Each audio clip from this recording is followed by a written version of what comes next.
Assalamualaikum warahmatullahi wabarakatuh. Salam sejahtera, salam sehat bagi kita semua. Hari ini kita akan mempelajari tentang metabolisme pada tumbuhan, di mana salah satu metabolisme pada tumbuhan yaitu fotosintesis. Harapannya setelah kita mempelajari semua metabolisme dalam tumbuhan, kita mampu menjelaskan dan membedakan sistem dan proses metabolisme pada tumbuhan. Dan salah satunya yaitu fotosintesis yang akan kita pelajari bersama pada hari ini. Dari namanya metabolisme, metabolisme tentu saja di sini terjadi, sebagai salah satu ciri bagi makhluk hidup. Pada gambar ini, sudah bisa kita lihat bersama bahwa salah satu ciri dari makhluk hidup melakukan metabolisme. Fungsinya untuk apa? Salah satunya yaitu untuk menghasilkan energi. Seperti pada materi kita pada hari ini yaitu fotosintesis. Salah satunya adalah berfungsi untuk menghasilkan energi. Manusia makan untuk menghasilkan energi. Sumber energinya dari mana? Salah satunya itu dari karbohidrat atau makanan yang memang dikonsumsi. Dan makanan tersebut nantinya akan diubah menjadi karbohidrat ataupun glukosa supaya bisa masuk ke dalam jalur respirasi seluler. Nah, bukan hanya manusia yang membutuhkan makanan, tetapi tumbuhan juga membutuhkan makanan. Tetapi apakah tumbuhan juga memakan nasi, memakan daging, memakan jagung? Nah, tumbuhan ini cukup spesial dari makhluk hidup yang lainnya. Kenapa? Karena tumbuhan ini dapat memproduksi makanannya sendiri yang nantinya akan masuk ke dalam jalur respirasi seluler untuk diubah menjadi energi. Dari gambar ini kita juga bisa melihat bersama bahwa matahari sumber energi utama bagi kehidupan di bumi. Dengan adanya matahari, maka proses fotosintesis dari tumbuhan bisa terjadi. Makanan yang kita konsumsi sebagian besar juga berasal dari tumbuhan. Bahkan di musim sekarang ini, musim COVID, matahari juga berperan penting pada sistem imun yang ada di dalam tubuh kita.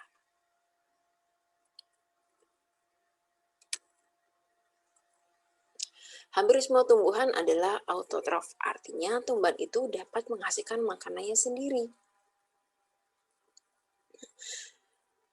Hampir semua, artinya memang ada beberapa yang memang tidak bisa menghasilkan makanannya sendiri. Juga beberapa bakteri dan protista. Nah, jadi di sini yang bisa menghasilkan makanan sendiri bukan hanya tumbuhan, tetapi ada juga bakteri maupun protista. Cyanobacteria ini adalah salah satu jenis dari bakteri yang bisa menghasilkan makanannya sendiri. Kenapa? Tentu saja karena dia memiliki klorofil di dalam tubuhnya sehingga dia bisa menghasilkan makanannya sendiri. Lalu ada protista, ada alga, contohnya ada Euglena, di sini dia juga menghasilkan makanannya sendiri.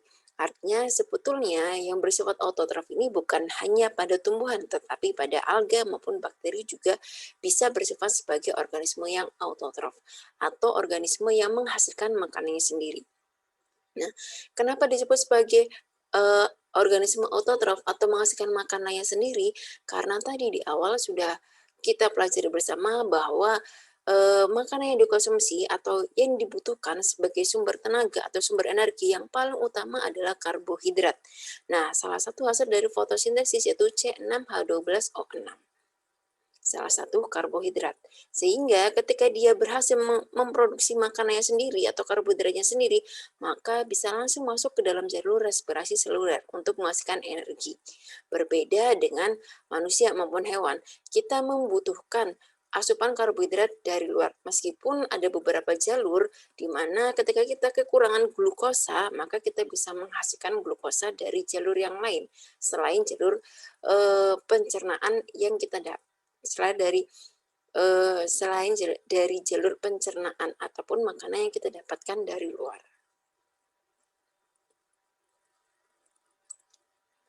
Atau energi sinar matahari ditransformasi menjadi energi yang disimpan dalam bentuk ikatan kimia. Nah, di sini salah satu yang dibutuhkan untuk fotosintesis yaitu sinar matahari. Nanti kita akan cari tahu apa sih peranan sinar matahari dalam proses fotosintesis itu. Nah, mengapa tumbuhan berwarna hijau? Nah, berhubungan dengan tadi autotrof, kenapa organisme-organisme tersebut bisa disebut sebagai organisme autotrof? Karena dia, kalau kita amati dari gambarnya, nah ini ada warna hijaunya, agak kehijauan, berwarna hijau. Nah, pada pertanyaannya selanjutnya, lalu kenapa semua organisme tadi bisa berwarna hijau? Nah, ketika praktikum, seharusnya ketika kita memang bisa melakukan praktikum langsung di lab, kita bisa mengamati yang ada di gambar ini. Kenapa? Karena ini dia, sel tumbuhan memiliki kloroplas, di mana di dalam kloroplas salah satunya terdapat zat warna, yaitu klorofil. Nah, ini adalah butir-butir klorofil sehingga di sini bisa kita lihat bahwa semuanya berwarna hijau. Karena ketika kita amati memang betul sebagian besar isi selnya adalah kloroplas. Lalu kloroplas itu adanya di mana? Oke, kita bahas sedikit sebelum kita masuk ke slide berikutnya, kita bahas sedikit tentang kloroplas. Apa sih kloroplas tersebut? Kloroplas ini dia adalah salah satu organel di mana di dalam kloroplas tersebut terdapat zat warna. Salah satunya itu klorofil, meskipun ada bagian-bagian lain atau komponen-komponen yang lainnya. Seperti stroma, mungkin sudah cukup familiar dengan stroma, ada tilakoid, ada juga granum, lalu di sini ada intermembran space dan juga inner membrane space dan ada juga outer membrane space. Dari namanya intermembran space, dia berada di antaranya. Di sini ada inner membran dalam dan juga membran luar, lalu intermembran berada di antara membran dalam dan juga membran luar dari kloroplas tersebut. Ada juga stroma, tilakoid dan juga granum. Kalau ada yang masih ingat, stroma di sini dia adalah cairan, ini dia, cairan yang terdapat di sekitar tilakoid maupun di sekitar granum. Nah, fungsinya untuk apa?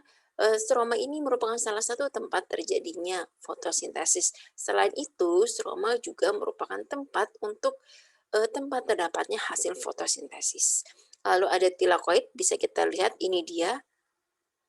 Lempengan-lempengan ini adalah tilakoid. Kumpulan dari lempengan ini disebut juga dengan granum. Nah, di dalam tilakoid inilah bisa kita temukan banyak sekali klorofilnya. Lalu, berada di mana kloroplas itu? Tentu saja kloroplas terdapat di tempat-tempat yang berwarna hijau. Misalnya ada di daun. Di daun bukan hanya pada jaringan mesofil saja. Kalau ada yang masih ingat di materi sebelumnya kita sudah membahas ada yang namanya jaringan mesofil dari bunga karang dan juga palisade yang digunakan sebagai tempat untuk fotosintesis. Nah, jadi ternyata bukan hanya pada jaringan mesofil saja, tetapi ini dia. Nah, ada yang masih ingat gambar ini? Kalau ada yang masih ingat, dan ada yang masih ingat apa hubungannya antara kloroplas dengan CO2 dan juga O2. Nah, kalau ada yang masih ingat karena mungkin baru beberapa minggu yang lalu, silakan boleh di-sharing bersama-sama atau boleh dituliskan di kolom komentar. Nah, jadi ada di jaringan mesofil yaitu jaringan spons, bunga karang, dan juga jaringan palisade. Itu adalah tempat terdapatnya kloroplas. Sebagian besar terdapat di situ, meskipun tidak menutup kemungkinan ada juga di tempat-tempat yang lainnya. Nah, ini dia gambaran secara utuh kloroplasnya yang tadi sudah kita bahas bersama-sama. Bagian utamanya itu ada stroma, ada granum, dan juga ada tilakoid. Itu adalah bagian utama dari kloroplas yang sangat berperan dalam proses fotosintesis. Kloroplas mengandung beberapa pigmen yang tadi sudah saya sampaikan, ada klorofil A, klorofil B, dan juga ada karotenoid.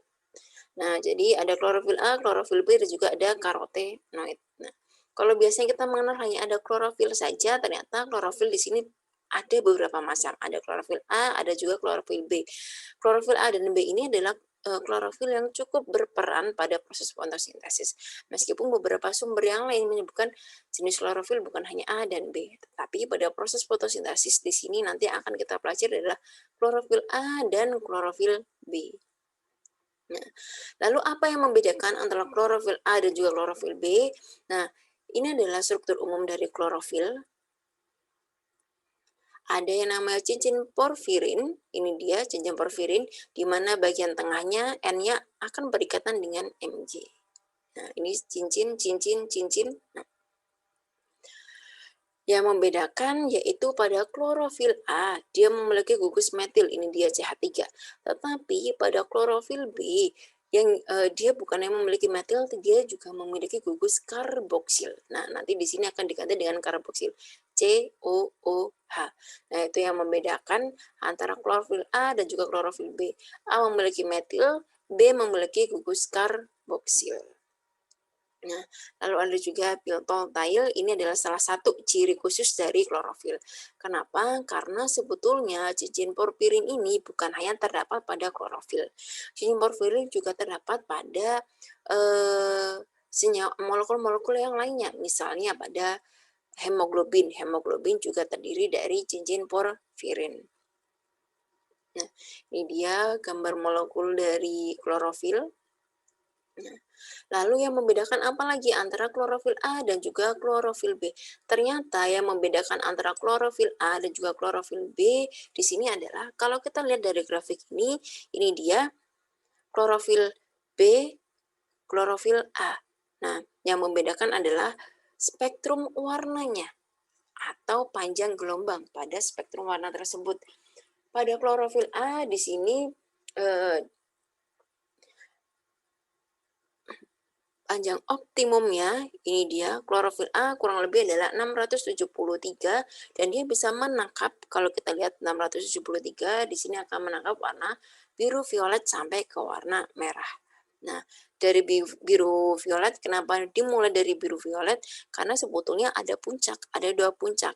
Jadi ada sekitar 400 dan 673. Jadi ada warna biru sampai ke warna violet. Puncaknya ada biru dan juga pada violet. Lalu pada klorofil B di sini panjang gelombang optimumnya sekitar 455 dan 640. 455 dan 640. Kalau kita lihat dari panjang gelombang yang berbeda, maka dia juga bisa menangkap cahaya yang berbeda pula. 455 dan juga 640, klorofil B ini dia bisa menangkap cahaya yang berwarna biru orange dan nantinya akan memantulkan warna hijau. Sehingga ketika di dalam kloroplas terdapat klorofil, kita akan melihat adanya warna hijau.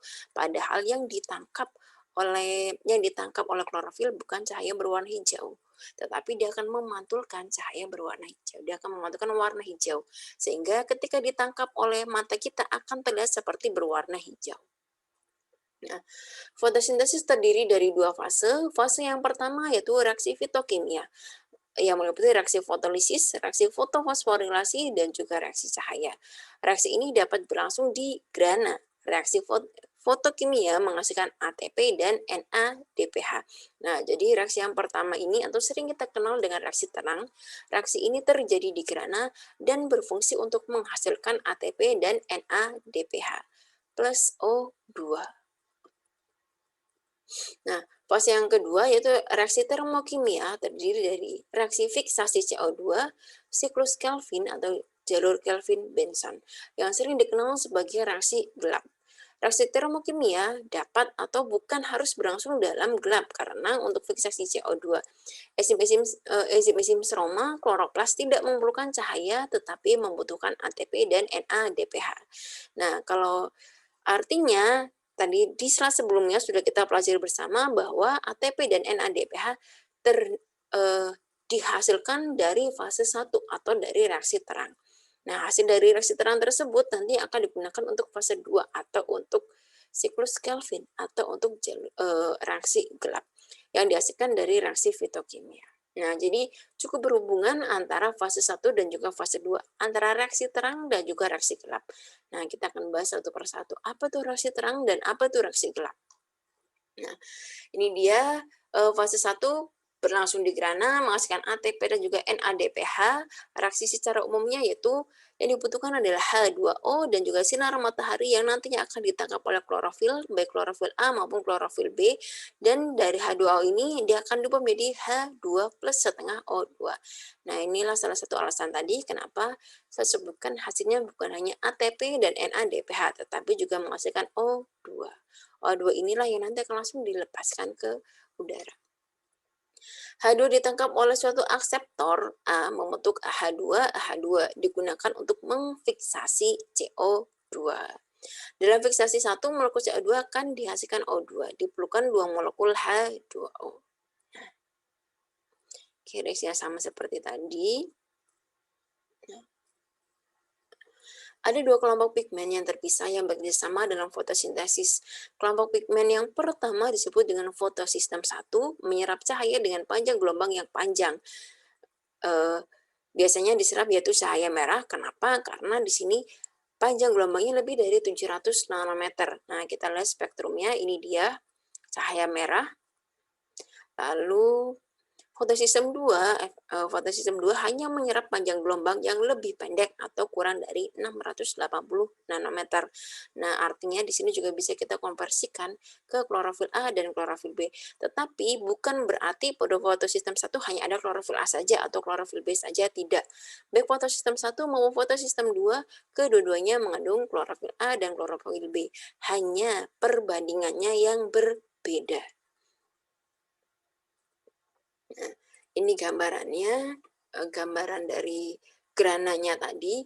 Pada grana di sini ada beberapa bagian, ada fotosistem 1, ada fotosistem 2, ada ATP sintase dari namanya. Kita pastinya sudah mengenal ATP. ATP ini digunakan untuk sumber energi atau menghasilkan energi, menyimpan energi. Sintase dari kata sintesis. Artinya ini adalah sebuah protein yang digunakan untuk mensintesis ATP. Lalu ada sitokrom BF kompleks atau sitokrom kompleks. Nah, ini dia ada sitokromnya, lalu ada fotosistem 1, fotosistem 2, dan juga ada ATP sintase. Jadi memang betul, ternyata di grana ini digunakan untuk pembentukan ATP karena dia memiliki ATP sintase tadi. Nah, ini adalah gambaran reaksi terang atau reaksi yang terjadi di grana.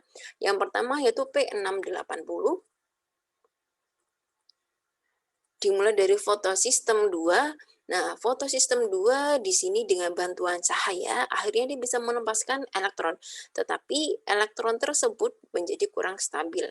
Nah, untuk bisa stabil, maka elektron ini akan distabilkan dari elektron yang dilepaskan oleh H2O. H2O dengan bantuan mangan, dia akan dipecah menjadi 2H+ dan juga setengah O2 dan elektron. Nah, elektron ini nantinya akan ditangkap oleh akseptor elektron primer dan melewati beberapa macam sitokrom. Mulai dari platoquinon, sitokrom, dan juga plastosianin. Atau di sini terjadilah yang namanya transfer elektron. Fungsinya untuk apa? Di sini ada transfer elektron, salah satu fungsinya adalah untuk melepaskan H+. Melepaskan ion H+ atau melepaskan atom H. Nah, karena melepaskan atom H, sehingga di sini nantinya bisa terjadi pembentukan ATP.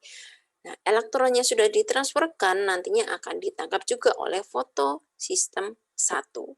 Selain dengan adanya elektron, di sini juga dengan adanya sinar matahari, bentuk sinar matahari, dari fotosistem 1, dia akan melepaskan elektron lalu akan ditangkap oleh akseptor elektron primer. Dari akseptor elektron primer ini, elektronnya akan ditransferkan untuk membentukkan NADPH.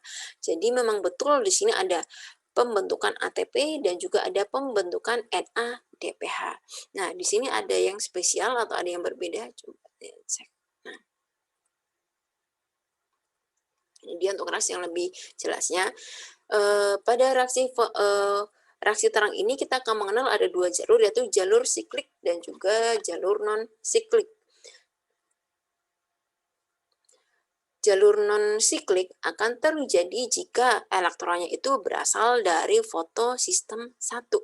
Nah, ini dia, maka akan terbentuk jalur non-siklik yang digunakan untuk pembentukan NADPH.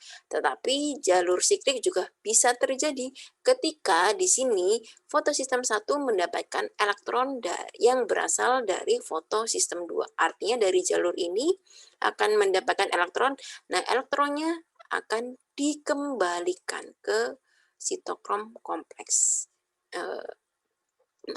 Elektronnya akan dikembalikan ke plastosianin. Ini dia akan dikembalikan ke sini sehingga hasil akhirnya nanti dia akan dikembalikan ke plastosianin yang nantinya dapat digunakan untuk pembentukan ATP juga. Nah, ini adalah jalur sikliknya dan ini adalah jalur non sikliknya. Jadi sedikit berbeda. Ketika jalur siklik maka elektronnya akan dikembalikan, ketika jalur non siklik elektronnya tidak dikembalikan karena akan digunakan untuk pembentukan NADPH. Ini adalah gambaran reaksi secara umum. Yang di dalam grana ini dia ada cahaya, lalu di sini ada pemecahan H2O dan ada pelepasan elektron. Elektron ini nantinya juga akan berikatan dengan elektron yang dihasilkan oleh fotosistem, lalu akan terjadi transfer elektron melalui yang nantinya elektronnya akan ditransferkan melewati platoquinon, plastosianin, dan juga sitokrom.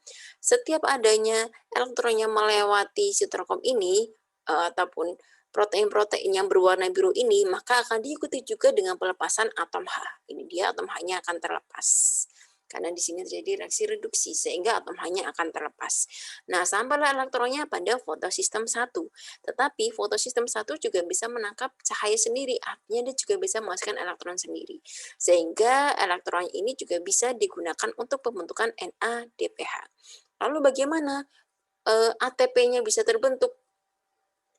Karena di sini terjadi pompa H, atom H-nya banyak yang keluar, sehingga di sini jumlah H di dalam dan di luar sel berbeda. Karena jumlah H di dalam dan di luar sel berbeda, akhirnya untuk menyeimbangkan jumlah atom H-nya, maka di sini atom H yang terlalu banyak berada di luar sel akan masuk melalui ATP sintase tadi. Nah, setiap masuk atom H ini, dia akan digunakan untuk pembentukan ADP menjadi ATP. Karena atom H ini bisa mengaktifkan ATP sintase, sehingga ATP sintase ini akan mengkatalis perubahan ADP plus P menjadi ATP. Nah, ATP sintase ini adalah sebuah enzim yang berfungsi untuk mengkatalis atau mempercepat reaksi. Ini dia kenapa H2O bisa dipecah menjadi O plus H plus, karena ada Mn4 yang nantinya akan memecah H2O tadi. Reaksi yang kedua yaitu reaksi gelap.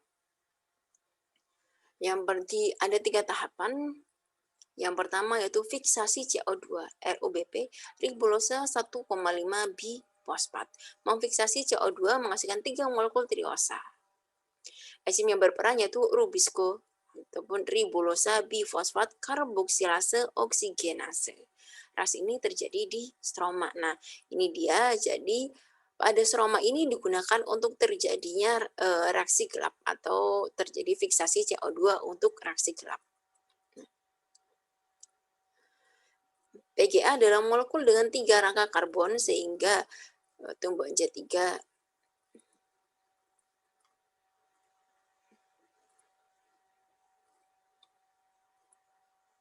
ini gambaran secara umumnya PGA fosfogliserat. Dia nanti akan diubah menjadi gliseraldehid 3 fosfat, di mana gliseraldehid 3 fosfat nantinya akan diubah menjadi glukosa. Selain diubah menjadi glukosa, maka dia akan diubah lagi menjadi ROBB, ribosa bifosfat, 1,5 bifosfat. Nah, ROBP ini akan digunakan untuk fiksasi CO2. Fiksasi CO2 ini nanti akan membentuk fosfogliserat kembali. Dengan bantuan NADPH plus ATP, maka dia akan berubah menjadi PKL dan menjadi gliseraldehid 3 fosfat. Nah, ini adalah gambaran reaksinya yang ada 3 tahapan pada siklus Kelvin atau sering kita kenal sebagai reaksi gelap. Kenapa? Karena sebetulnya pada reaksi ini bisa terjadi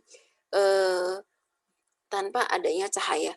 Karena yang dibutuhkan adalah CO2, ATP, dan juga NADPH. ATP dihasilkan dari reaksi terang, NADPH dihasilkan juga dari reaksi terang. Nah, di sini yang pertama yaitu ada ROBP, ribosa 1,5 bifosfat, artinya fosfat yang terikat di atom C nomor 1 dan atom C nomor 5. Nah, yang berwarna merah ini adalah atom C, bisa kita hitung ada 1, 2, 3, 4, 5. Ada 5 atom C. Nah, dari 5 atom C ini dia akan berikatan dengan 3 CO2. Kenapa 3? Karena di sini RUBP-nya juga ada 3. Sehingga masing-masing dari RUBP ini, ribosa bifosfat ini, dia akan memiliki bukan lagi 5 atom C, tetapi 6 atom C. Ini dia, karena sudah memiliki 6 atom C, maka dia akan dipecah menjadi 2, di mana atau di mana masing-masing terdiri dari 3 atom C.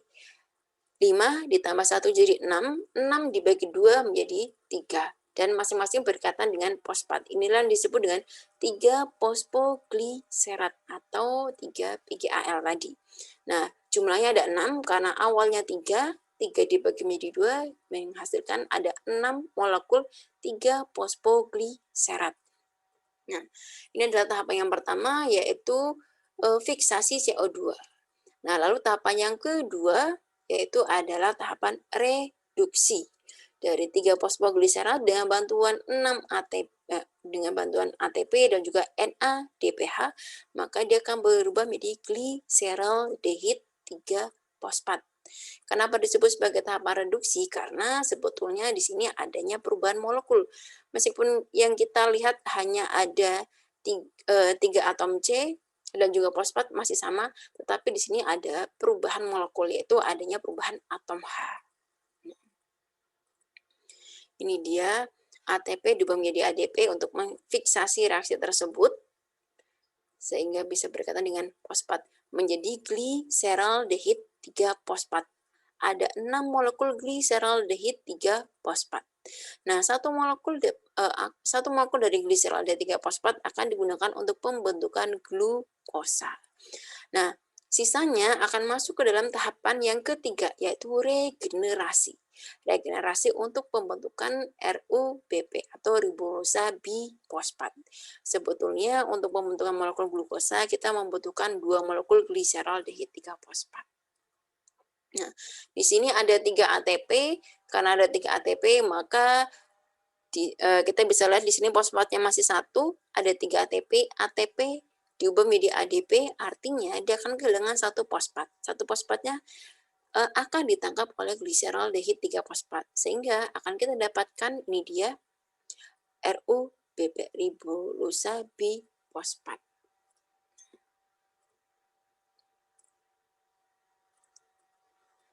Oke, ini dia gambaran reaksi dari fotosintesisnya, reaksi terang dan dilanjutkan dengan reaksi gelap.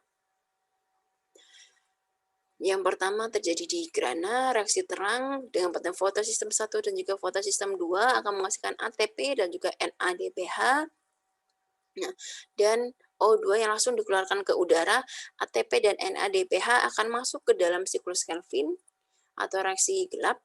Dan reaksi gelap ini akan menghasilkan glukosa tadi dari gliseraldehid 3 fosfat dan NADP plus ADP yang digunakan juga sebagai bahan dalam reaksi terang.